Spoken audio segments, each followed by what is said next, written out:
കമ്പനിയിലെ തൊഴിലാളികൾ ആത്മഹത്യ വക്കീലാണ്, ആരെങ്കിലും ആത്മഹത്യ ചെയ്യും എന്ന് അദ്ദേഹത്തിന് സൂചന കൊടുത്താണ്. 15 മാസമായിട്ട് ശമ്പളം കിട്ടുന്നില്ല. തിരുവല്ല യൂണിറ്റിൽ MD വിളിച്ചിട്ട് പറഞ്ഞു നിങ്ങൾക്ക് പാക്കേജും ഇല്ല എന്ന് പറഞ്ഞ് ഞങ്ങളെ ആ ഒരു മാനസിക പീഡനത്തിലായിരിക്കാം ഉണ്ണി മരണപ്പെട്ടത്. പൂർണ്ണ ഉത്തരവാദി MD MD അറസ്റ്റ് ചെയ്യണമെന്നാണ്. ഇനി ഉണ്ണിമാരെ ആവർത്തിക്കപ്പെടരുത്, ഒരു ഉണ്ണിയും ഇവിടെ ഉണ്ടാവരുത്.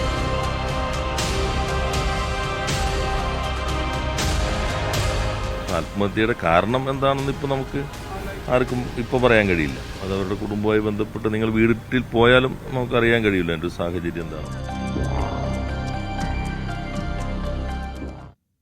ഒരു കാലത്ത് കോടിക്കണക്കിന് രൂപയുടെ വിറ്റുവരവുണ്ടായിരുന്ന പൊതുമേഖലാ സ്ഥാപനം, കേബിൾ നിർമ്മാണത്തിൽ സംസ്ഥാനത്തെ സ്വകാര്യ കമ്പനികളെക്കാൾ പേരുകേട്ട സ്ഥാപനമായ ട്രാക്കോ കേബിൾ ഇപ്പോൾ അടച്ചുപൂട്ടലിന്റെ വക്കത്താണ്. ജീവനക്കാർക്ക് 15 മാസമായി ശമ്പളമില്ല. തുടർ സമരങ്ങളിലാണ് തൊഴിലാളികൾ. ഇതിനിടെ ഇൻഫോ പാർക്കിന് കമ്പനിയുടെ ഭൂമി കൈമാറും മുൻപ് മാന്യമായ പാക്കേജ് നൽകുമെന്ന് മന്ത്രി നൽകിയ വാക്കും പാഴ്വാക്കായി. പാക്കേജ് ഉണ്ടാകില്ല എന്ന് മാനേജ്മെന്റ് അറിയിച്ചതോടെ ജീവിതം വഴിമുട്ടിയെന്ന് തിരിച്ചറിഞ്ഞ ജീവനക്കാരൻ ഉണ്ണി ജീവനൊടുക്കിയതോടെ പ്രതിഷേധം ആളിക്കത്തുകയാണ്. ഈ മരണത്തിന് ഉത്തരവാദി മാനേജ്മെന്റാണോ? സർക്കാർ ഇടപെടൽ പര്യാപ്തമായില്ലേ? ഈ ജീവന്റെ വില ആര് തിരിച്ചറി? ഉണ്ണിയുടെ സഹപ്രവർത്തകരടക്കം ചേരുന്നു ഈ ചർച്ചയിൽ. സ്വാഗതം.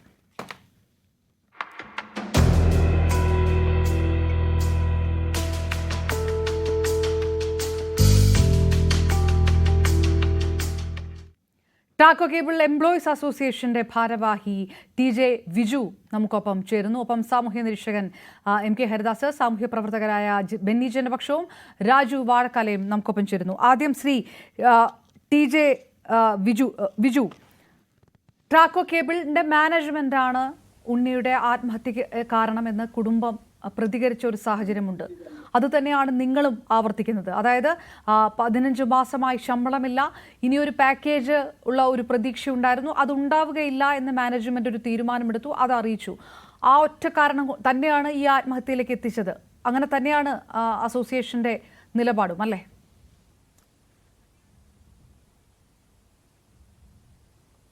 ആദ്യമായി ഞാനൊരു കാര്യം പറയാനുള്ളത്, ഈ പൊതുമേഖലാ സ്ഥാപനങ്ങളിലുള്ള വീഴ്ചകളെക്കുറിച്ച് ന്യൂസ് 18-ഉം അപർണയും ഒരു ചർച്ചയ്ക്കെടുത്തതിൽ ആദ്യം തന്നെ അഭിനന്ദനം അറിയിക്കുന്നു. ഞങ്ങളുടെ പ്രിയപ്പെട്ട സഹപ്രവർത്തകൻ ശ്രീ ഉണ്ണി അതിദാരുണമായി ഇന്നലെ ഉണ്ടായ ഒരു ചെറിയ ആരുടെയോ ഭാഗത്തു നിന്നുണ്ടായിട്ടുള്ളൊരു ചെറിയ ഒരു പെശക് മൂലം അത് മാനസികമായി ഉണ്ണിക്കുണ്ടായ പ്രയാസങ്ങൾ, ആ പ്രയാസങ്ങളുടെ ഭാഗമായിട്ടാണ് ഉണ്ണി ഇങ്ങനെ ഒരു കടുങ്കൈ ചെയ്തതെന്നാണ് ഞങ്ങൾക്ക് മനസ്സിലാക്കാൻ സാധിച്ചത്. ട്രാക്കോ കേബിളിൽ മാസങ്ങളായി ശമ്പളമില്ല. പല തൊഴിലാളികളും വളരെയധികം പ്രയാസങ്ങളിലും മാനസിക വ്യതകളാലുമാണ് മുന്നോട്ട് പോയിക്കൊണ്ടിരിക്കുന്നത്. ഈ കേരളത്തിൻ്റെ എല്ലാ ജില്ലകളിൽ നിന്നും ജോലിക്ക് വരുന്ന തൊഴിലാളികൾ ഒരു ദിവസം തിരിച്ചു പോകണമെന്നുണ്ടെങ്കിൽ മിക്കവാറും 300-400 രൂപ വരെ ചിലവ് വരുന്നു. 11 മാസമായിട്ട് ഞങ്ങൾക്ക് ശമ്പളം കിട്ടാതെയും ഈ ദൈനംദിനം നമ്മൾ ഈ കമ്പനിയിൽ വന്ന് പോകേണ്ട സാഹചര്യം വന്നു കഴിഞ്ഞ് കഴിയുമ്പോൾ ആർക്കും അത് മുന്നോട്ട് കൊണ്ടുപോകാൻ പറ്റുന്നില്ല. അതിന് അപ്പുറമായിട്ട് എല്ലാവരുടെയും വീടുകളിലെ പ്രശ്നങ്ങൾ, മക്കളുടെ വിദ്യാഭ്യാസം, കുടുംബത്തിലെ എല്ലാ പ്രയാസങ്ങളും, ഇതെല്ലാം ഈ ഞങ്ങളുടെയൊക്കെ ഏതാണ്ട് റിട്ടയർമെൻറ്റിൻ്റെ പരിധിയിൽ വന്ന് ഞങ്ങൾ നിൽക്കുകയാണ്. 2-3 വർഷം കഴിയുമ്പോഴേക്കും ഞങ്ങളൊക്കെ റിട്ടയർഡ് ചെയ്തു പോകും. അത്രത്തോളം തീവ്രമായ പ്രശ്നങ്ങൾ ഞങ്ങൾ അലട്ടുമ്പോൾ ഞങ്ങൾക്ക് ശമ്പളം പോലുമില്ല. സർക്കാരിൻ്റെ ഭാഗത്തുനിന്ന് ഞങ്ങൾ തിരിഞ്ഞു നോക്കുന്നില്ല. വ്യവസായ മന്ത്രി പറഞ്ഞ വാക്കുകളെ കേട്ടുകൊണ്ടാണ് ഇത്രയും നാൾ ഞങ്ങൾ പിടിച്ചു നിന്നത്. അത് വ്യവസായ മന്ത്രിയുടെ വാക്ക്, ഈ MDയുടെ വാക്കിൽ കൂടി ഈ പാക്കേജ് എന്ന് പറയുന്നത് ഒന്നും തരാനുള്ള ഉദ്ദേശമില്ല എന്ന് ഞങ്ങൾ ഔദ്യോഗികമായിട്ട് ഞങ്ങൾ അറിയിച്ചിട്ടില്ല. ട്രേഡ് യൂണിയൻ എന്നുള്ള നിലയിൽ ഞങ്ങൾ അറിയിച്ചിട്ടില്ല. പക്ഷേ എങ്ങനെയോ ആ ഒരു സംസാരം പുറത്തേക്ക് വന്നു. ആ പുറത്തേക്ക് വന്നത് ഇവിടുത്തെ തൊഴിലാളികളിൽ ഉണ്ടാക്കുന്ന മാനസിക പ്രയാസങ്ങൾ ചെറുതല്ല. ഞങ്ങളെ സംബന്ധിച്ചിടത്തോളം ഞങ്ങൾക്ക് ഈ കമ്പനി നിലനിൽക്കണമെന്നും ഈ കമ്പനിയിലെ ഭാവി തലമുറകൾക്ക് ഈ കമ്പനി കൈമാറണം എന്നുള്ള ആഗ്രഹത്തോടു കൂടി തന്നെയാണ് ഞങ്ങൾ ഈ സ്ഥാപനത്തിൽ ജോലി ചെയ്ത് മുന്നോട്ട് പോകുന്നത്. INTUC എന്നുള്ള നിലയിൽ ഞങ്ങൾ അവിടുത്തെ യാതൊരു വിധത്തിലുള്ള രാഷ്ട്രീയം നോക്കിയിട്ടല്ല ഞങ്ങൾ ഈ സ്ഥാപനത്തിൽ ജോലി ചെയ്തതും. ഞങ്ങളൊരു സമരത്തിനോ മറ്റുള്ള കാര്യങ്ങളിലൊക്കെ ഞങ്ങൾ ഇതുവരെ പോയിട്ടില്ല.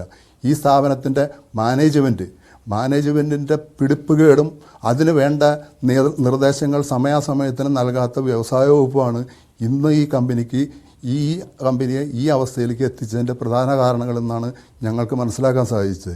സമയാസമയങ്ങളിൽ ഇത്തരം കാര്യങ്ങൾ കമ്പനിയിലുണ്ടാകുന്ന വീഴ്ചകൾ വ്യവസായ വകുപ്പ് മന്ത്രിയുടെ മുമ്പിൽ ഞങ്ങൾ പലവട്ടങ്ങളിൽ ഞങ്ങൾ ശ്രദ്ധയിൽപ്പെടുത്തിയതാണ്. അപ്പം വ്യവസായ മന്ത്രി പറയുന്നത് അത് ശരിയാക്കിക്കൊള്ളാം, അത് അങ്ങനെയാണ് ഇങ്ങനെയാണെന്ന് പറഞ്ഞ് ഒരു ഒഴുക്കൻ മട്ടിലുള്ള മറുപടി പറഞ്ഞിട്ടാണ് ഇത്രയും കാലം മുന്നോട്ട് പോയിക്കൊണ്ടിരുന്നത്. ഞങ്ങളുടെ സഹപ്രവർത്തകർക്ക് ഇപ്പോൾ തന്നെ നിലവിൽ 2 പേര് കമ്പനിയിൽ സൂയിസൈഡ് ചെയ്തിരിക്കുന്നു. 1 വർഷം മുമ്പ് കോട്ടയത്തുള്ള ഞങ്ങളുടെ ഒരു സഹപ്രവർത്തകൻ ഉണ്ട് സൂയിസൈഡ് ചെയ്ത്. പിൽക്കാലത്ത് ഞങ്ങൾ ആലോചിക്കുമ്പോൾ ഏതാണ്ട് സമാനമായ ചിന്താഗതിയിൽ കൂടി തന്നെയാണ് അത് നടന്നിരിക്കുന്നത്. ഇപ്പോൾ ഇനിയും ഇതിനകത്ത് കമ്പനിക്കകത്ത് ഒരാൾ സൂയിസൈഡ് ചെയ്യാനുള്ള ശ്രമങ്ങൾ നടത്തി. അങ്ങനെ പലരുടെയും കുടുംബങ്ങളിൽ ഉണ്ടാകുന്ന പ്രയാസങ്ങൾ, ഈ സാമ്പത്തിക പ്രയാസങ്ങൾ തരണം ചെയ്യാനായിട്ട് പലർക്കും സാധിക്കുന്നില്ല.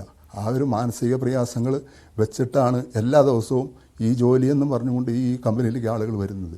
അവരുടെ പ്രയാസങ്ങൾ കേൾക്കാനും കാണാനും ഒരു മാനേജ്മെൻറ്റോ ഒരു സർക്കാരോ ഇല്ല എന്നുള്ളത് വളരെ സങ്കടകരമാണ്. വളരെ സങ്കടത്തിൽ തന്നെയാണ് താങ്കൾ അത് പറയുന്നത്, എനിക്കറിയാം ശ്രീ ബിജു. ഇതിനകത്ത് അപ്പോഴും ഈ വ്യവസായ വകുപ്പ് ഇതിനകത്ത് എടുക്കുന്ന നിലപാട് അല്ലെങ്കിൽ നിലപാടില്ലായ്മയെക്കുറിച്ച് നിങ്ങൾ കൃത്യമായി പറയുന്നു. നിങ്ങൾ എല്ലാ വിഷയങ്ങളും കൃത്യമായി സമയാസമയത്ത് ഇത് അറിയിക്കുന്നുണ്ട്, പക്ഷേ അതിലൊരു ഉദാസീനത കാണിക്കുന്നുവെന്ന് സർക്കാർ പറയുന്നത്, അല്ലെങ്കിൽ മന്ത്രി പറഞ്ഞിരിക്കുന്നത് സർക്കാർ കൊണ്ടുവരുന്ന പാക്കേജിനെതിരെ തൊഴിലാളികൾ സമരം നടത്തുകയാണ്, അതുകൊണ്ടാണ് ഈ പാക്കേജ് നടപ്പാകാത്തതെന്നാണ്. ആ ആരോപണത്തിൽ കഴമ്പുണ്ടോ?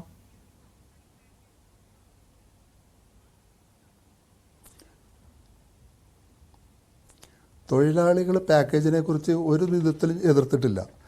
ഞങ്ങൾക്ക് മന്ത്രി നടത്തിയ, അതായത് 7 മാസം മിനിസ്റ്റർ ട്രേഡ് യൂണിയൻ നേതാക്കൾ ഉൾപ്പെടെയുള്ളവരുമായിട്ട് നടത്തിയ ചർച്ചയിൽ ഞങ്ങളോട് പറഞ്ഞ വാഗ്ദാനം എന്താണെന്ന് വെച്ചിട്ടുണ്ടെങ്കിൽ, കമ്പനി 250 കോടി രൂപയോളം ലയബിലിറ്റി ഉണ്ട്.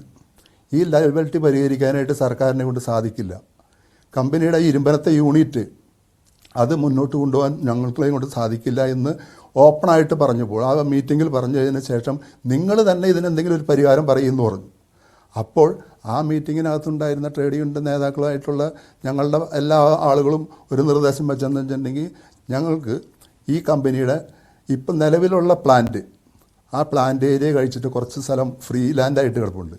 ആ ഫ്രീ ലാൻഡ് മറ്റുള്ള എന്തെങ്കിലും ആവശ്യങ്ങൾക്ക് ഉപയോഗിക്കാനും ബാലൻസുള്ള സ്ഥലങ്ങളിൽ പ്ലാന്റ് നിലനിർത്തി ആ ഫ്രീ ലാൻഡ് മറ്റുള്ള ഇതിനുപയോഗിച്ച് ആ ഫണ്ട് കണ്ടെത്തി ഈ പ്രശ്നങ്ങൾ പരിഹരിക്കണമെന്നാണ് ഞങ്ങളുടെ ഫസ്റ്റ് നിർദ്ദേശമായിട്ട് അവിടെ വെച്ചത്.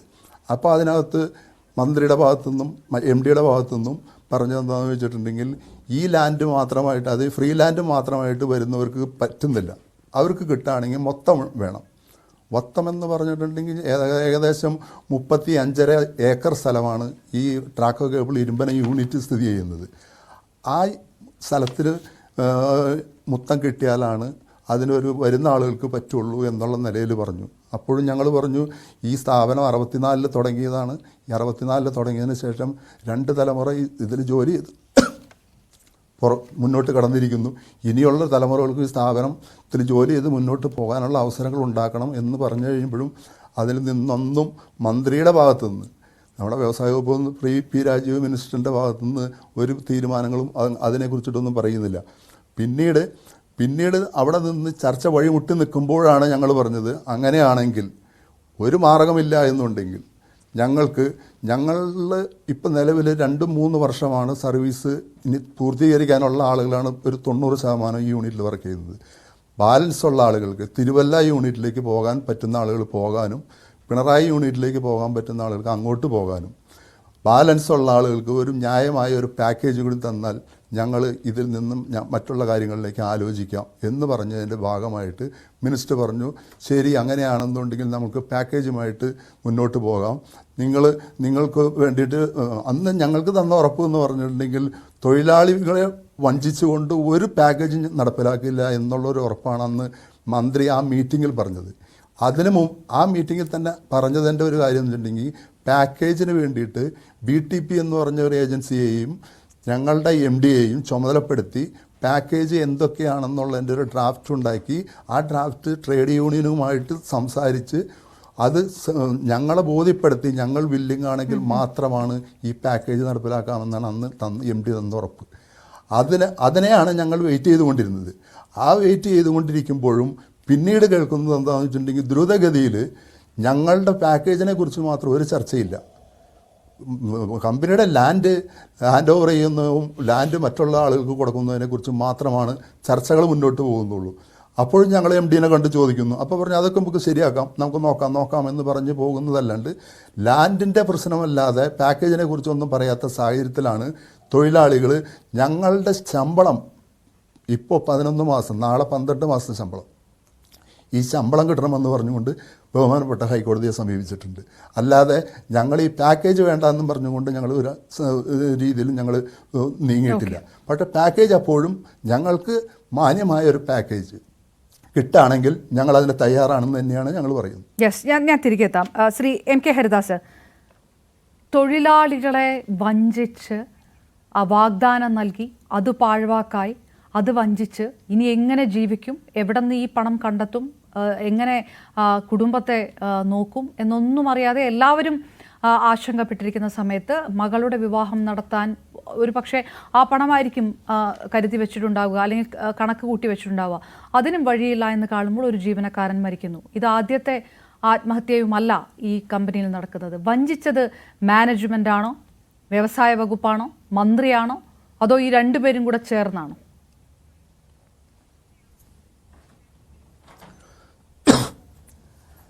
തൊഴിലാളികളുടെ അവകാശ സംരക്ഷണത്തിന് വേണ്ടിയിട്ടാണ് കേരളത്തിൽ നടന്നിട്ടുള്ള ഒട്ടുമിക്ക തൊഴിലാളി അധിഷ്ഠിത ഇത്തരത്തിലുള്ള കമ്പനികളിൽ നടന്നിട്ടുള്ള സമരങ്ങളൊക്കെ തന്നെ തൊഴിലാളികളുടെ അവകാശ സംരക്ഷണത്തിന് വേണ്ടിയിട്ടാണ് അപർണ. അത് മനസ്സിലാക്കുക ആദ്യമായിട്ട്.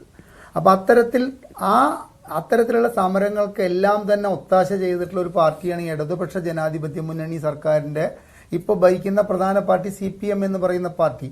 കേരളം ഒരു നമ്മൾ പറയില്ലേ എന്താ പറയേണ്ടത്, നിക്ഷേപ സൗഹൃദ സംസ്ഥാനവുമല്ല തൊഴിലാളി സൗഹൃദ സംസ്ഥാനവുമല്ല എന്ന ചീത്തപ്പേര് വരെ നമുക്ക് ലഭിക്കാനുണ്ടായിട്ടുള്ള സാഹചര്യം കേരളത്തിലെ ഈ തൊഴിലാളികളുടെ ഈ സമരവുമായി ബന്ധപ്പെട്ടിട്ടുള്ള ഒരു കാര്യങ്ങളാണ്. കാരണം ഹർത്താൽ കഴിഞ്ഞാൽ ഇവിടെ കൊടിയില്ലാത്ത ഒരു ചെറിയ സംരംഭത്തിന്റെ മുൻപിൽ പോലും കൊടി കാണാത്ത ഒന്നുമില്ല. അതിപ്പോൾ പൊതുമേഖലാ സ്ഥാപനമാവട്ടെ, ഒരു പ്രൈവറ്റ് വ്യക്തി നടത്തുന്ന ഒരു സ്ഥാപനമാവട്ടെ, അവിടെയൊക്കെ കൊടികളുണ്ട്. അപ്പോൾ ഇതൊക്കെ നടത്തുന്നത് എന്തിനു വേണ്ടിയിട്ടാണ്? തൊഴിലാളികളുടെ സംരക്ഷണം. അപ്പം അത്തരത്തിൽ തൊഴിലാളികളുടെ തൊഴിൽ സംരക്ഷണത്തിന് വേണ്ടിയിട്ടും അവരുടെ അവകാശ സംരക്ഷണത്തിന് വേണ്ടിയിട്ടും നടന്നിട്ടുള്ള ഒരുപാട് സമരങ്ങൾ നടത്തിയിട്ട് അവകാശങ്ങൾ നേടിയെടുത്തൊരു സംസ്ഥാനത്ത് ഒരു കമ്മ്യൂണിസ്റ്റ് പാർട്ടിയുടെ ഭരണം നടക്കുന്ന സമയത്ത് ഒരു തൊഴിലാളിക്ക് തൻ്റെ 11 മാസത്തെ ശമ്പളം ലഭിക്കാത്തതിൻ്റെ പേരിൽ ആത്മഹത്യ ചെയ്യേണ്ടി വന്നു എന്നുള്ളത് അങ്ങേയറ്റം ലജ്ജാകരമായിട്ടുള്ള സംഭവമാണ്. നമുക്കിത് മറ്റുള്ള സംസ്ഥാനങ്ങൾ അറിഞ്ഞു കഴിഞ്ഞാൽ നമുക്ക് നാണക്കേടാണെന്നുള്ള കാര്യത്തിൽ യാതൊരുവിധ സംശയവുമില്ലെന്ന് വേണം നമുക്ക് പറയാൻ വേണ്ടിയിട്ട്. നോക്കൂ, ഇവിടെ എനിക്ക് മുമ്പ് സംസാരിച്ച INTUCയുടെ നേതാവ് പറഞ്ഞൊരു കാര്യമുണ്ട്. 64 തുടങ്ങിയ കമ്പനിയാണ് ഇത് എന്ന്. 64 തുടങ്ങിയിട്ടുള്ള കമ്പനിയാണ് ട്രാക്കോ കേബിൾ എങ്കിൽ പിന്നീടുള്ള നമ്മുടെ പൊതുമേഖലാ സ്ഥാപനങ്ങളുടെ എണ്ണം നോക്കിക്കഴിഞ്ഞാൽ ഏകദേശം 120ഓളം പൊതുമേഖലാ സ്ഥാപനങ്ങളുള്ള നമ്മുടെ സംസ്ഥാനത്ത് ഇടതുപക്ഷ ജനാധിപത്യ മുന്നണിക്ക് തുടർഭരണം കിട്ടിയിട്ടും 9.5 വർഷമായിട്ട് ഒരു പൊതുമേഖലാ സ്ഥാപനം തുടങ്ങാൻ നാളിതുവരെ അതിനെക്കുറിച്ച് ചിന്തിക്കാൻ പോലും സാധിച്ചിട്ടില്ല എന്നുള്ളത് മനസ്സിലാക്കണം. അപ്പൊ ധൂർത്തും കെടുകാര്യസ്ഥതയും ഇല്ലാത്ത കേരളത്തിലെ ഈ 9 വർഷത്തെ ഭരണത്തിന് മുമ്പ് ഭരിച്ചിട്ടുള്ളവരെ ദീർഘവീക്ഷണത്തോടു കൂടി ചെയ്തിട്ടുള്ള കുറെ പൊതുമേഖലാ സ്ഥാപനങ്ങൾ, അവിടെ കുറെ തൊഴിലാളികൾ, ആ തൊഴിലാളികളുടെ സംരക്ഷണം അതുപോലും ഉറപ്പുവരുത്താൻ നമ്മുടെ ഈ കേരളം ഇപ്പോൾ ഭരിക്കുന്ന ഇടതുപക്ഷ ജനാധിപത്യ മുന്നണിക്ക് ആയിട്ടില്ല എന്ന് പറഞ്ഞു കഴിഞ്ഞാൽ അത് അങ്ങേയറ്റം അപമാനകരമാണ്, ലജ്ജാകരമാണ്. നോക്കൂ, ഇവരിവിടെ നവകേരള സദസ്സ് നടത്തി, അതുമാതിരി തന്നെ ലോക കേരള സഭകൾ നടത്തി, കേരളീയം നടത്തി. എത്ര തൊഴിൽ സംരംഭങ്ങൾ തുടങ്ങാൻ വേണ്ടിയിട്ട് ഇവർക്ക് സാധിച്ചു? ഒന്നും തുടങ്ങാൻ സാധിച്ചിട്ടില്ല. അപ്പോൾ തൊഴിൽ ചെയ്യുന്ന തൊഴിലാളിയുടെ അവകാശങ്ങൾ ഉറപ്പുവരുത്തുക പറഞ്ഞാൽ പ്രധാനപ്പെട്ട ഒരു സംഭവമാണ് എന്ത്? ശമ്പളം കൃത്യമായിട്ട് കൊടുക്കുക. ഈ കാര്യം കൂടി പറയാൻ വേണ്ടി തന്നെ അനുവദിക്കണം. ഞാൻ ഒരു സ്ഥാപനം നടത്തുന്ന വ്യക്തിയാണ്. എൻ്റെ സ്ഥാപനത്തിൽ 8 പേര് ജോലി ചെയ്യുന്നുണ്ട്. അപർണ, ഞാൻ കൃത്യമായിട്ട് ഒരു മാസം ശമ്പളം കൊടുക്കാത്തതിൻ്റെ പേരിൽ അവിടെ ഒരു തൊഴിൽ സമരം നടക്കുകയാണെന്ന് വിചാരിക്കുക. എന്തായിരിക്കും ഈ ഇടതുപക്ഷ ജനാധിപത്യ മുന്നണിയിലെ ട്രേഡ് യൂണിയനുകളുടെ അവസ്ഥ എന്ന് അപർണ ഒന്നിച്ച് ചിന്തിച്ചു നോക്കൂ. എന്നെ പുറത്തേക്ക് ഇറക്കാൻ സമ്മതിക്കുക? ഞാൻ കൃത്യമായിട്ട് പറയാം, 2006 ഞാൻ ഒരു കൺസ്ട്രക്ഷൻ കമ്പനിയിൽ ജോലി ചെയ്യുമ്പോൾ ആ കൺസ്ട്രക്ഷൻ കമ്പനിയിൽ കൃത്യമായിട്ട് ജോലിക്ക് വരാത്ത ഒരു തൊഴിലാളിയോട് നാളെ തൊട്ട് വരണ്ട എന്ന് പറഞ്ഞതിനെ എറണാകുളം മെറൈൻ ഡ്രൈവിലെ ലിങ്ക് ഹൊറൈസൺ എന്ന് പറഞ്ഞ ബിൽഡിങ്ങിൽ നടന്ന സംഭവമാണ്. എന്നെ 10 ദിവസം ആ ബിൽഡിങ്ങിലെ പണി എന്റെ സ്ഥാപനത്തിന്റെ നിർത്തിവെപ്പിച്ച CITU-കാർ ഭരിക്കുന്ന CITU-വിന്റെ മാതൃസംഘടന ഭരിക്കുന്ന ഒരു സംസ്ഥാനത്ത് ഒരു തൊഴിലാളിക്ക് തന്റെ ശമ്പളം കിട്ടാത്തതിന്റെ പേരിൽ ആത്മഹത്യ ചെയ്യേണ്ടി വന്നു എന്ന് പറഞ്ഞാൽ സത്യത്തിൽ ലജ്ജാകരമാണ്. കൃത്യം 3 മാസം മുമ്പാണ് ഈ ഇപ്പോഴത്തെ നമ്മുടെ വ്യവസായ വകുപ്പ് മന്ത്രി രാജീവ് ഒരു പത്രസമ്മേളനം നടത്തിയിട്ട് എന്ത് പറഞ്ഞത്? കേരളത്തിലെ നഷ്ടത്തിൽ ഓടിയിരുന്ന എല്ലാ പൊതുമേഖലാ സ്ഥാപനങ്ങളും ഞങ്ങൾ ലാഭത്തിലാക്കി. പിറ്റത്തെ മാസം ഞാൻ വിവരാവകാശ നിയമപ്രകാരം സംഭരിച്ച വിവരത്തിലൂടെ എന്താ 68 പൊതുമേഖലാ സ്ഥാപനങ്ങൾ അറിഞ്ഞ നഷ്ടത്തിലാണ് പോയിക്കൊണ്ടിരിക്കുന്നത്. 1042 കോടി രൂപ ഈ 2ാം പിണറായി വിജയൻ സർക്കാർ അവർക്ക് ധനസഹായം നൽകിയിട്ടുണ്ട്. ഇനി മറ്റൊരു കാര്യം കൂടി അപർണ മനസ്സിലാക്കണം. 5.5 ലക്ഷം ഇവിടുത്തെ സർക്കാർ ജീവനക്കാരെ കൃത്യമായിട്ട് 1-ാം തീയതി ശമ്പളം വാങ്ങുന്ന ഒരു സംസ്ഥാനമാണ് കേരളം. അതിൽ ചീഫ് സെക്രട്ടറി മുതൽ നമ്മുടെ വില്ലേജ് ഓഫീസിലെ പിയൂൺ വരെ ഉൾപ്പെടുമ്പോൾ പൊതുമേഖലാ സ്ഥാപനങ്ങളിലെ തൊഴിലാളികൾക്ക് മാത്രം ശമ്പളം കൃത്യമായി കിട്ടുന്നുണ്ടോ എന്ന് അറിയാൻ വേണ്ടിയിട്ടുള്ള ഒരു സംവിധാനവും നമ്മുടെ നാട്ടിലില്ല. KSRTC തന്നെ ഉദാഹരണം. KSRTCയിലെ ഒരു 3 മാസം മുമ്പ് സമരം ചെയ്തിരുന്ന, പെൻഷൻ കിട്ടാതെ സമരം ചെയ്തിരുന്നവർ പറഞ്ഞിരുന്നത് എന്താ? ഞങ്ങളുടെ മക്കൾ ഉറങ്ങിയിട്ടാണ് എവിടേക്ക് പോകുന്നത്? വീട്ടിലേക്ക് പോകുന്നത്.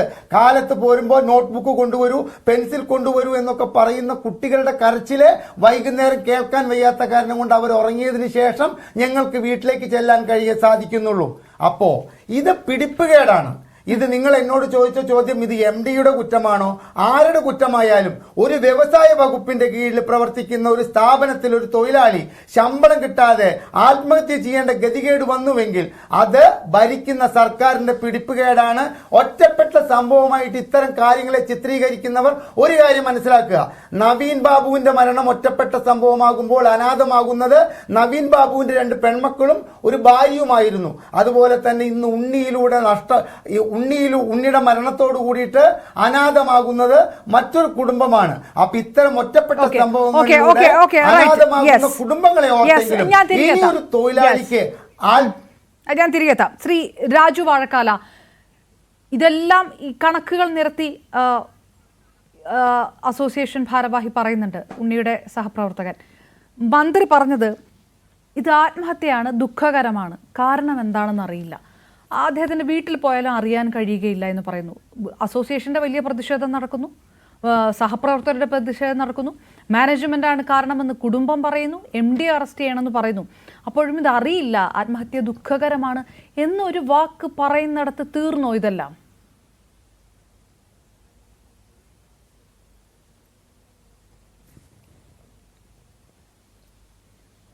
ശ്രീ രാജു വാഴക്കാല, ഒന്ന് അൺമ്യൂട്ട് ചെയ്യണേ, മ്യൂട്ടാണ് താങ്കളുടെ ഓഡിയോ.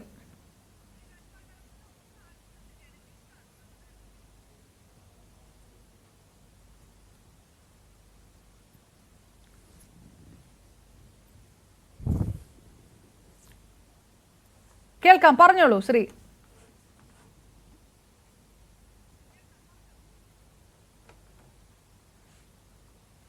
ഓക്കെ, വളരെ പെട്ടെന്ന് തിരികെ വരാം. ചെറിയൊരു സാങ്കേതിക വിഷയം, ഒരു ഇടവേളയ്ക്ക് ശേഷം പെട്ടെന്ന്.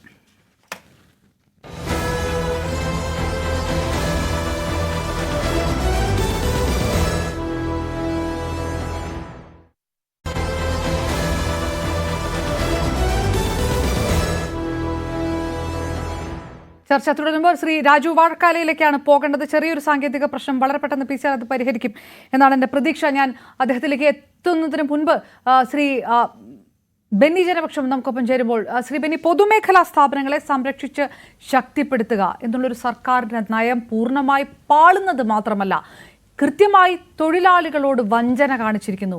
ഒന്നുകിൽ അത് സർക്കാർ കൃത്യമായി അറിഞ്ഞുകൊണ്ട്, അല്ലെങ്കിൽ സർക്കാരും മാനേജ്മെൻറ്റും കൂടി ചേർന്നുകൊണ്ട്. അങ്ങനെയാണോ തോന്നുക?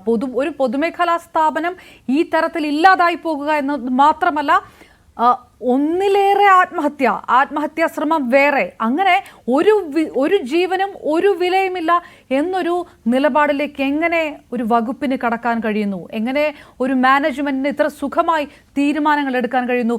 ആരും അന്വേഷിക്കാനും ചോദിക്കാനും പറയാനുമില്ല എന്നതുകൊണ്ടായിരിക്കില്ലേ? ആദ്യം തന്നെ ഒരു പാവം ആത്മഹത്യ ചെയ്ത തൊഴിലാളി, അദ്ദേഹത്തിന്റെ കുടുംബത്തിനോടും മക്കളോടും ഞാൻ ആദരാഞ്ജലി അർപ്പിക്കുന്നതിനോടൊപ്പം മലയാളി എന്നുള്ള രീതിയിൽ, അല്ലെങ്കിൽ ഇത്തരം ഒരു സർക്കാരിനെ തെരഞ്ഞെടുത്ത ഒരു വോട്ടർ എന്നുള്ള രീതിയിൽ മാപ്പ് ചോദിക്കുന്നു. നാണവും മാനവും ലെവലേശമില്ലാത്ത ഒരു കുറുവ സംഘമാണ് ഇപ്പോൾ കേരളം ഭരിക്കുന്നത്.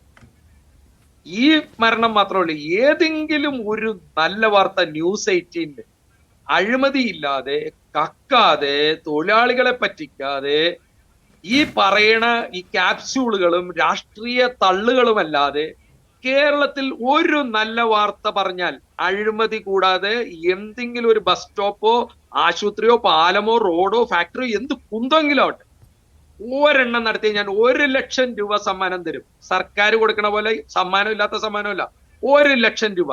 നമ്മുടെ രാജീവ് എന്ന് പറഞ്ഞ വ്യവസായ മന്ത്രിക്ക് ഞാൻ അയച്ചിരുന്ന ഒരു കത്ത്, നിങ്ങൾ ഈ കമ്പനിയുടെയൊക്കെ കണക്കുകളും വരവ് ചെലവുകളും നിങ്ങൾക്കൊരു വെബ്സൈറ്റിൽ ഇട്ടുകൂടെ, ജനം അറിയട്ടെ.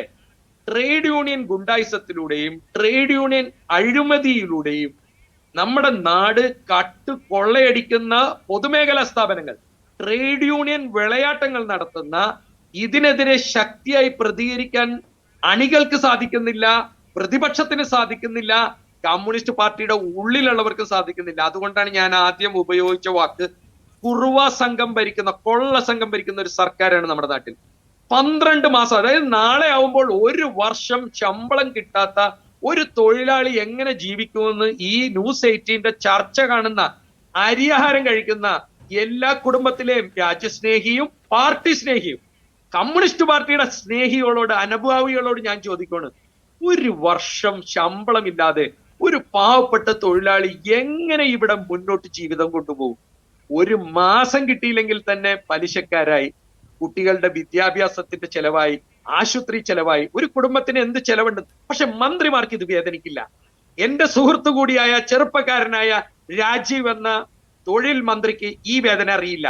കാരണം ഇവർക്കൊന്നും ഗ്യാസിന്റെ വില അറിയില്ല, ഭക്ഷണ സാധനത്തിന്റെ വില അറിയില്ല, കാറിൽ പെട്രോൾ അടിക്കണ്ട, ഡീസൽ അടിക്കണ്ട, നമ്മുടെ നികുതി പണത്തിൽ സുഖമായി ജീവിക്കുന്ന, 3 നേരമല്ല അതിൽ കൂടുതൽ ഭക്ഷണം കഴിച്ച് സുഖമായി ജീവിക്കുന്നവർക്ക് 12 മാസം ശമ്പളം കിട്ടാത്ത ഒരു കുടുംബനാഥന്റെ ദുഃഖം മനസ്സിലാക്കാൻ ഇന്നത്തെ കച്ചവട രാഷ്ട്രീയത്തിൽ, കാശുണ്ടാക്കുന്ന രാഷ്ട്രീയത്തിലെ ഒരു നേതാവിനും അറിയില്ല എന്നുള്ളത് വളരെ ഗതികെട്ട ഒരു സത്യസന്ധമായ കാര്യമാണ് ഞാൻ ഇവിടെ പറയുന്നത്.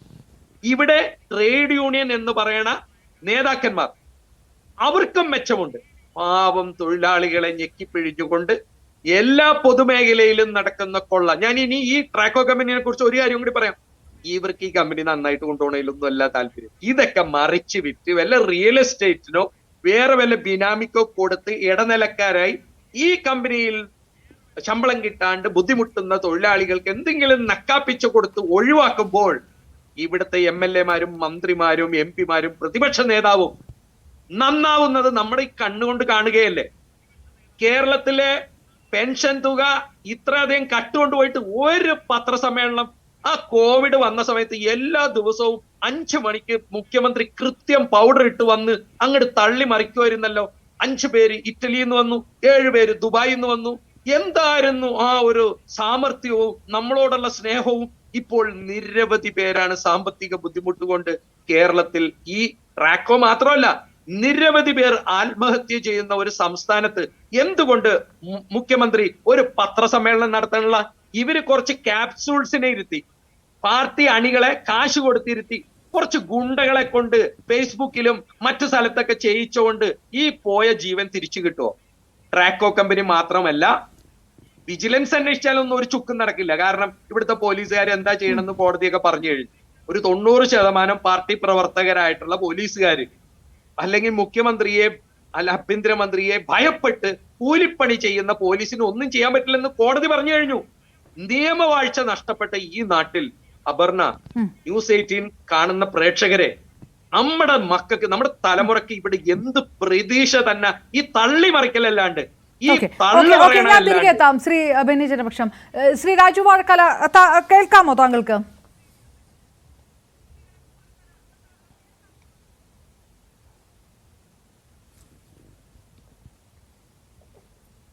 താങ്കളുടെ ഓഡിയോ ഇപ്പോഴും മ്യൂട്ട് തന്നെയാണോ?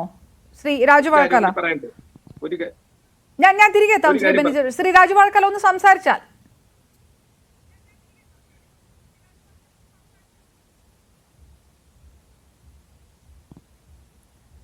അദ്ദേഹത്തിന്റെ ഓഡിയോ ഇപ്പോഴും മ്യൂട്ട് തന്നെയായിട്ട് ഇരിക്കുകയാണ്. അത് എങ്ങനെയാണ് പരിഹരിക്കാൻ നോക്കണം. കാരണം ഇതിലെല്ലാം ഉത്തരം പറയാൻ കഴിയുന്നത് ഒരിടത്ത് സഹയാത്രികന് കൂടിയാണല്ലോ. ഞാൻ തിരികെ എത്താം.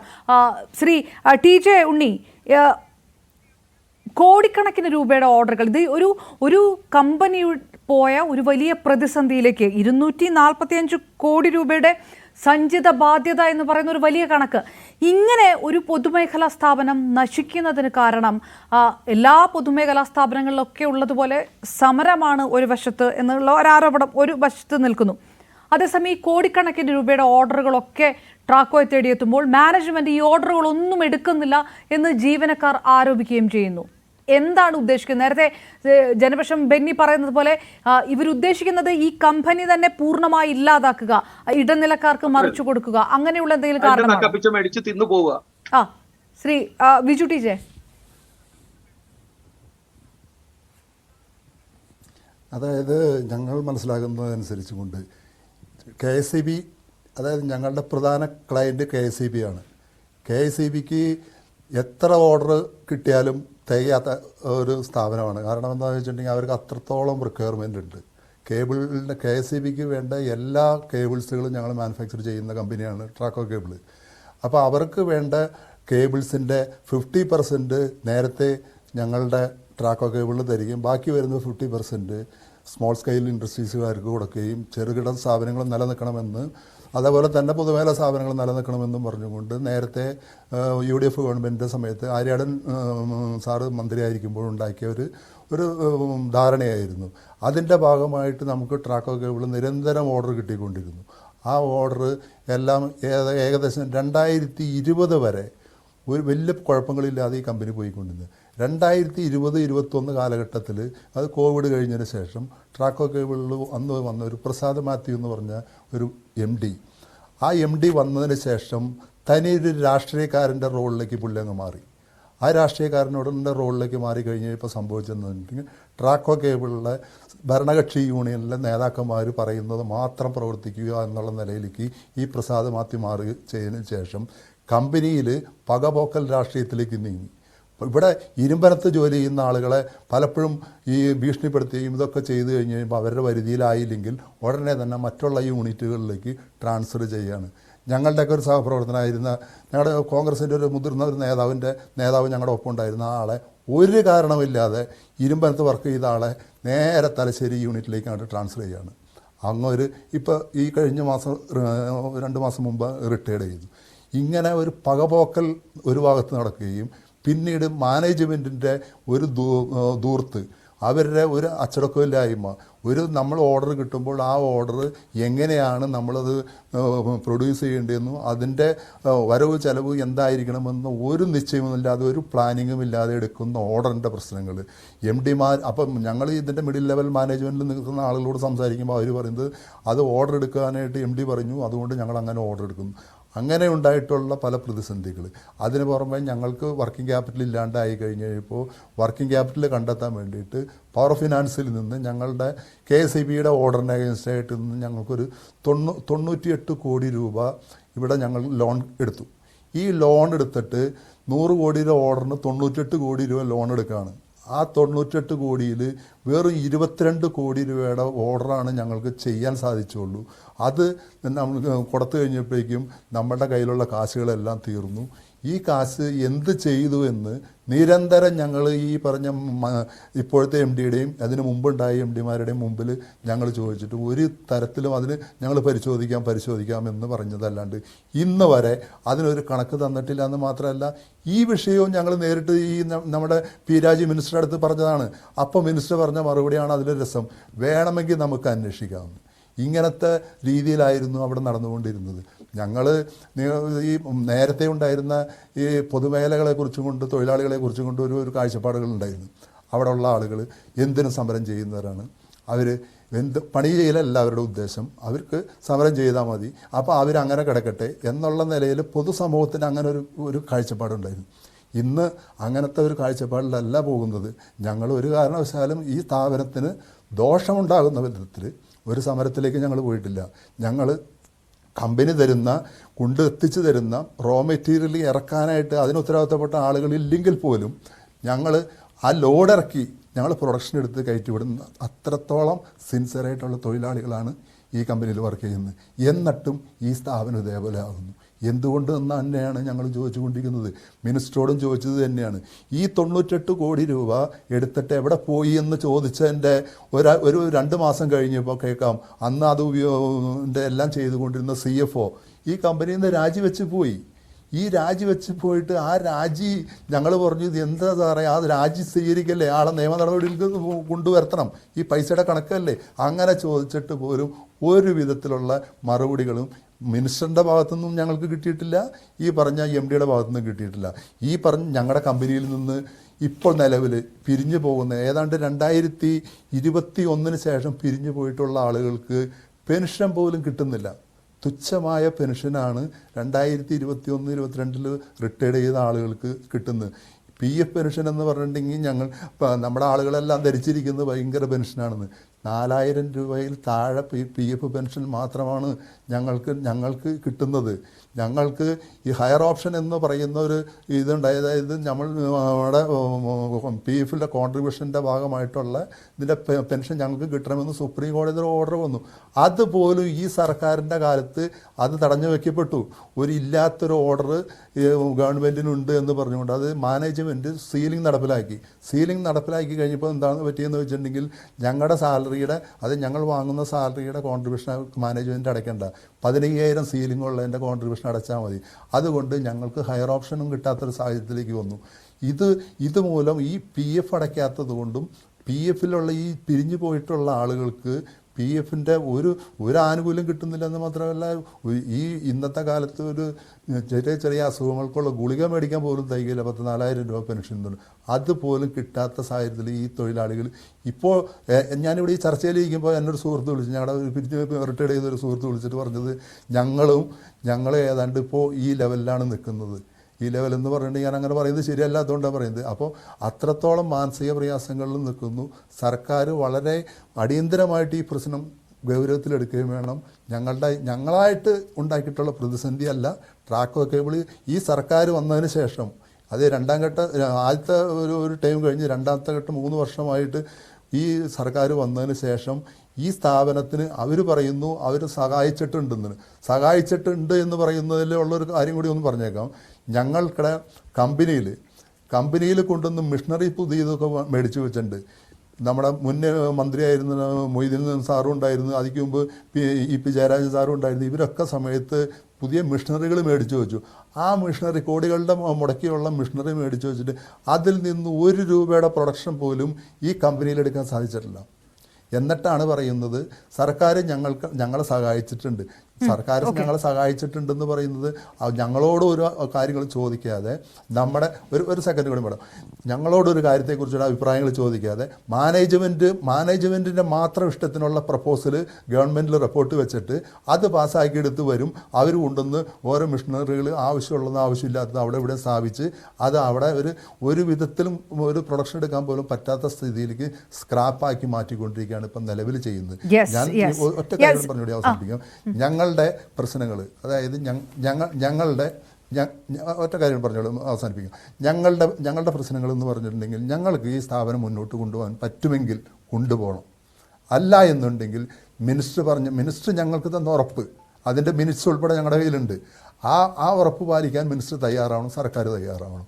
ഞങ്ങളുടെ പിരിഞ്ഞു പോകുന്ന ജീവനക്കാർക്ക് അവരുടെ പെൻഷൻ കിട്ടുന്നതിനുള്ള സഹായങ്ങൾ പോലും PF അടച്ച് അവരുടെ പെൻഷൻ കിട്ടാൻ വേണ്ടുള്ള സഹായങ്ങൾ പോലും ഈ കാര്യങ്ങൾ ചെയ്യണമെന്ന് കൂടി പറഞ്ഞു. യെസ്, തീർച്ചയായിട്ടും. ശ്രീ രാജു വാഴക്കാല, ഒരു പൊതുമേഖലാ സ്ഥാപനം നശിച്ച് നാറാണക്കല്ല് പിടിക്കുന്ന ഒരു സാഹചര്യത്തിലേക്ക് സമരങ്ങൾ തുടർന്നു പോകുക, അവിടെ ജീവനക്കാർക്ക് മറ്റൊരു വഴിയിൽ ആത്മഹത്യ ചെയ്യേണ്ടി വരിക. പക്ഷെ അതിനേക്കാൾ എല്ലാം ഉപരിയായിട്ട് പറഞ്ഞു വരുമ്പോൾ ഇതിനകത്ത് കൃത്യമായി മാനേജ്മെൻറ്റിലെ പലരും നടത്തിയ തട്ടിപ്പ്, വെട്ടിപ്പ്, കോടിക്കണക്കിന് രൂപയുടെ തട്ടിപ്പ് മറച്ചു വെച്ചിരിക്കുന്നത്, അനാവശ്യമായിട്ട് യന്ത്രസാമഗ്രികൾ വാങ്ങിച്ച് ആ കണക്ക് പോലും പൂഴ്ത്തിവെച്ചിട്ടുണ്ടാകണം. അങ്ങനെ വലിയൊരു അന്വേഷണം നടക്കേണ്ട ഒരു വലിയ തട്ടിപ്പിന് ഇരയാകുന്നു ഒരുപാട് തൊഴിലാളികൾ എന്നുള്ളതാണ്.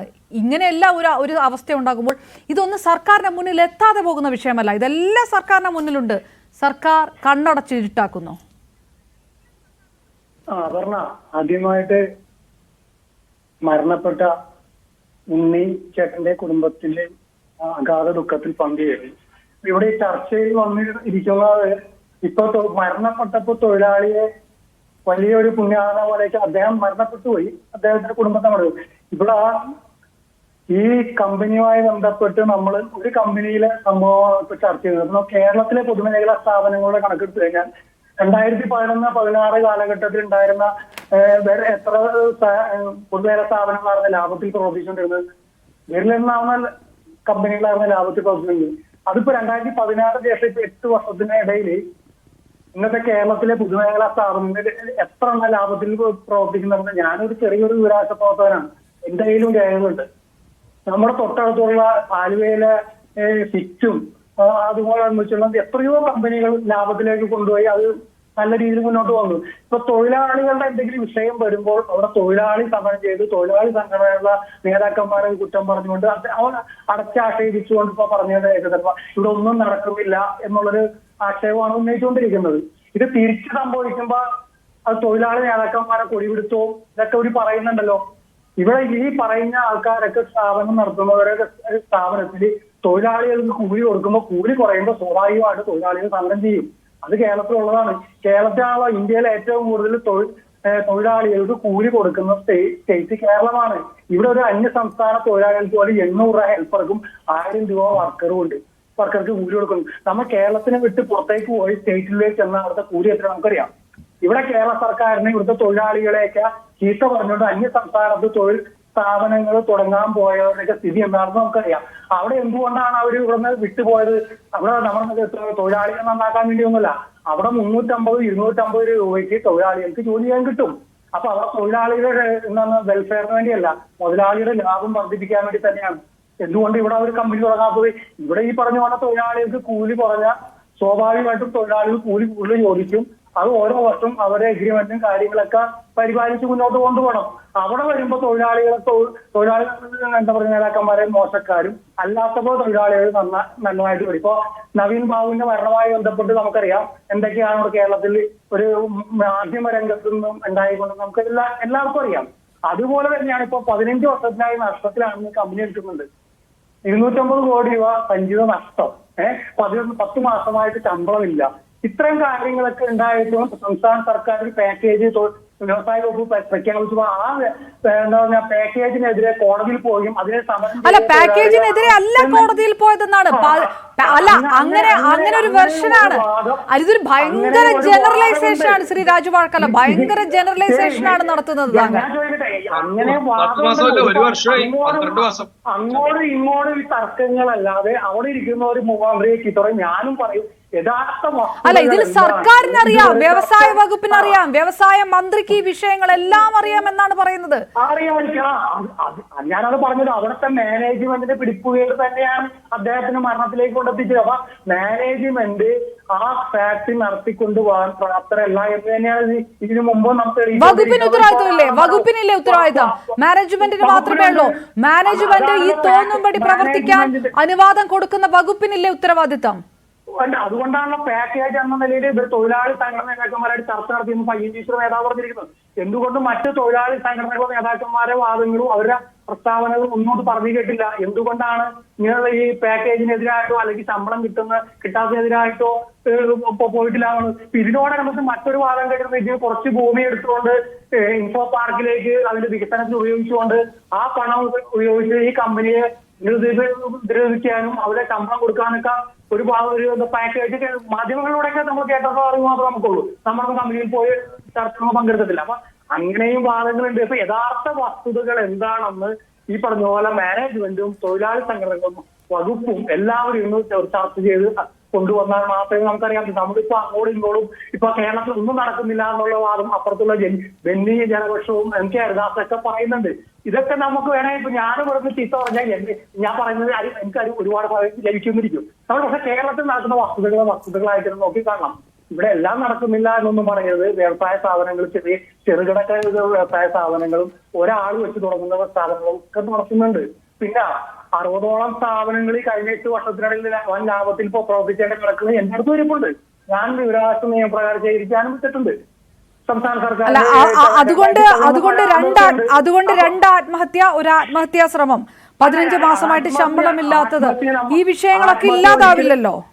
ആത്മഹത്യ ഒരിക്കലും നമ്മൾ അംഗീകരിക്കുന്നില്ല. നമ്മൾ പറഞ്ഞല്ലോ, അത് ആത്മഹത്യ സംഭവിച്ചു പോയി. അതിന് ഇപ്പൊ ഇനി അടുത്തൊരാൾ ആത്മഹത്യ ചെയ്യാതിരിക്കാനും ഈ കമ്പനിയെ എങ്ങനെ മുന്നോട്ട് കൊണ്ടുപോകാൻ തുടർ ചർച്ചകളും അതിന് എന്തൊക്കെ പാക്കേജുകൾ വേണമെന്നുള്ളത് ഒരു മേശയ്ക്ക് ചുറ്റിയിരുന്നുകൊണ്ട് തൊഴിലാളി നേതാക്കന്മാരും ഈ പറഞ്ഞ മാനേജ്മെന്റും വകുപ്പും ഒക്കെ ഇരുന്ന് ശരി, ഞാൻ തിരികെത്താം. ശ്രീ എം കെ ഹരിദാസ്, ഇത് അത്ര എളുപ്പമാണോ?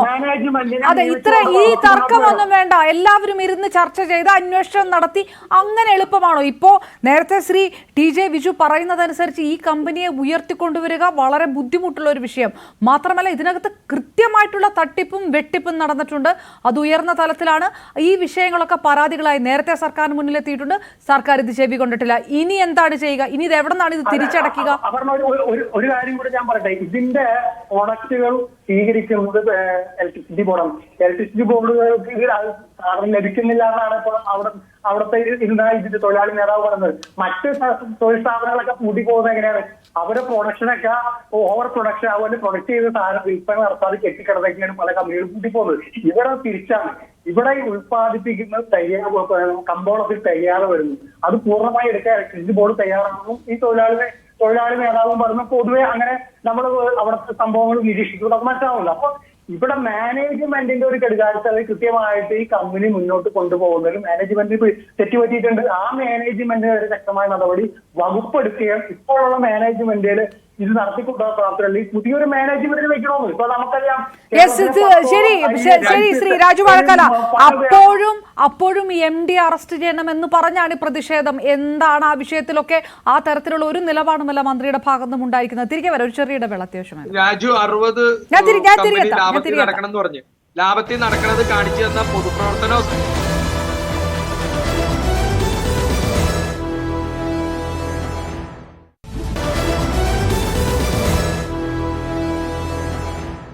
ശ്രീ എം കെ ഹരിദാസ്, മാനേജ്മെന്റിനെ മാറ്റുക അല്ലെങ്കിൽ മറ്റൊരു മാനേജ്മെന്റ് അവിടെ കൊണ്ടുവരിക അതുകൊണ്ട് തീരുന്ന പ്രശ്നമല്ല. കാരണം ഇതിന്റെ അടിത്തറ ഇളകുന്ന രീതിയിലുള്ള വെട്ടിപ്പ് അവിടെ നടന്നിട്ടുണ്ട്. ആ തരത്തിലുള്ള അന്വേഷണം വരണം. അങ്ങനെ അന്വേഷണം ഉണ്ടെങ്കിൽ ഇങ്ങനെ ഒരു വെട്ടിപ്പ് അവിടെ നടന്നിട്ടുണ്ട്. അതുകൊണ്ടാണ് ഈ കമ്പനി കൂപ്പ് കുത്തിയത് എന്ന് തിരിച്ചറിയാൻ കഴിയാത്തവരൊന്നുമല്ല വകുപ്പും സർക്കാരും ഒന്നും. പക്ഷേ ഇതുവരെ ഉണ്ടായ നിലപാടുകളൊന്നും അത് അംഗീകരിക്കുന്ന അവസ്ഥയിലല്ല. പിന്നെ എങ്ങനെ പരിഹാരമുണ്ടാകും?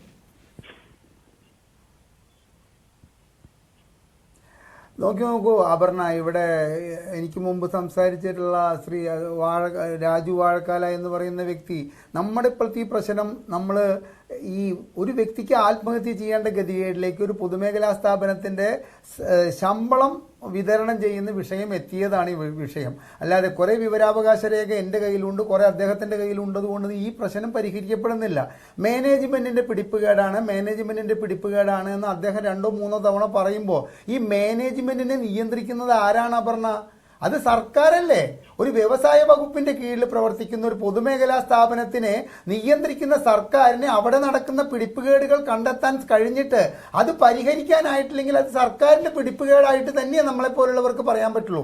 നോക്കൂ അപർണ, തൊഴിലാളികളെ അങ്ങേയറ്റം കുറ്റം പറയുന്ന ഒരു കാലഘട്ടം ഉണ്ടായിരുന്നു. എല്ലാ സ്ഥാപനങ്ങളും നശിക്കാൻ കാരണം തൊഴിലാളികളുടെ സമരവും തൊഴിലാളികളുടെ ഇത്തരത്തിലുള്ള കാഴ്ചപ്പാടുമാണെന്ന് പറഞ്ഞിരുന്ന ഒരു കാലം ഉണ്ടായിരുന്നു.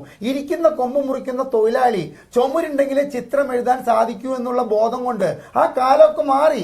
ഇപ്പൊ KSRTC ബസ് സ്റ്റാൻഡിലാണെങ്കിലും സ്റ്റോപ്പിലാണെങ്കിലും ആളെ നിർത്തി വിളിച്ചു കയറ്റുന്ന അവസ്ഥ വന്നത് എന്തുകൊണ്ടാണ്?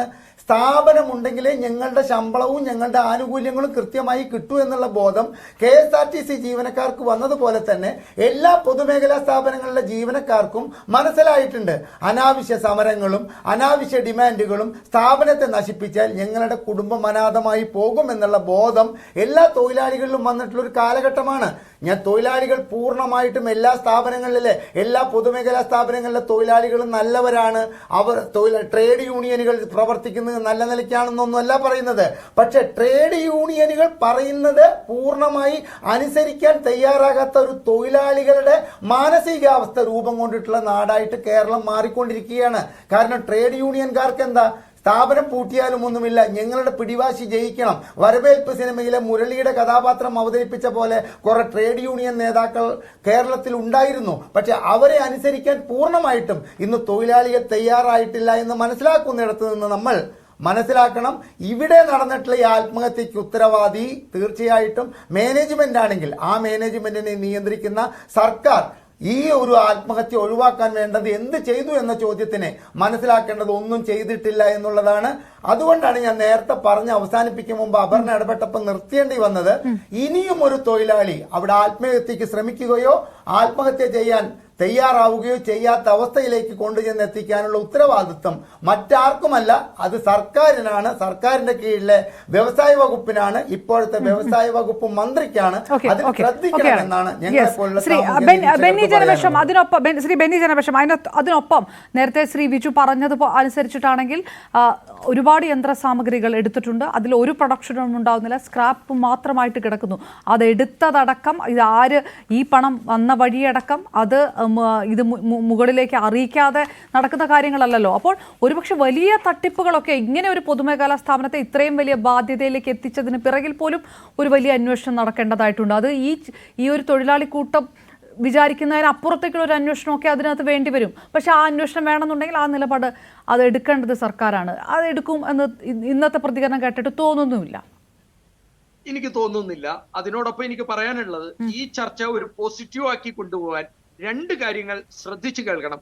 ഒന്ന്, രാജു വാഴക്കാല പറഞ്ഞു 60 പൊതുമേഖലാ സ്ഥാപനങ്ങൾ ഇവിടെ ലാഭത്തിൽ പോകുന്നുണ്ടെന്ന്.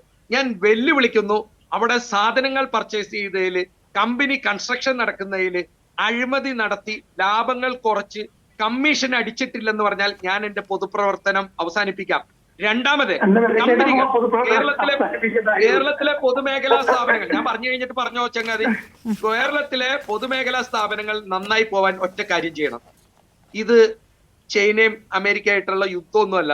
നമ്മുടെ കേരളത്തിലെ പൊതുമേഖലാ സ്ഥാപനങ്ങളിലെ തൊഴിലാളി യൂണിയനും തൊഴിലാളികളും പൊതുജനങ്ങളും അവിടുത്തെ വരവ് ചെലവ് കണക്കുകൾ, ടെൻഡറുകൾ, പുതിയ ഓർഡറുകൾ, പുതിയ കമ്പനി രഹസ്യമായി സൂക്ഷിക്കേണ്ടത് ഒഴിച്ച് പർച്ചേസ് ചെയ്യണം. ഇപ്പൊ ഈ നമ്മുടെ ചർച്ചയിൽ കമ്പനിയുടെ ഒരു പ്രതിനിധി പറഞ്ഞല്ലോ, നിരവധി മിഷനറികളാണ് അവിടെ ഇറക്കുമതി ചെയ്തിട്ട് ഒന്നും പ്രൊഡക്ഷൻ ചെയ്യുന്നില്ല. കാരണം അവർക്ക് ആ കമ്പനിയിൽ നിന്ന് സാധനം ഇറക്കുമതി ചെയ്തപ്പോ കിട്ടാനുള്ളത് നക്കി കഴിഞ്ഞു.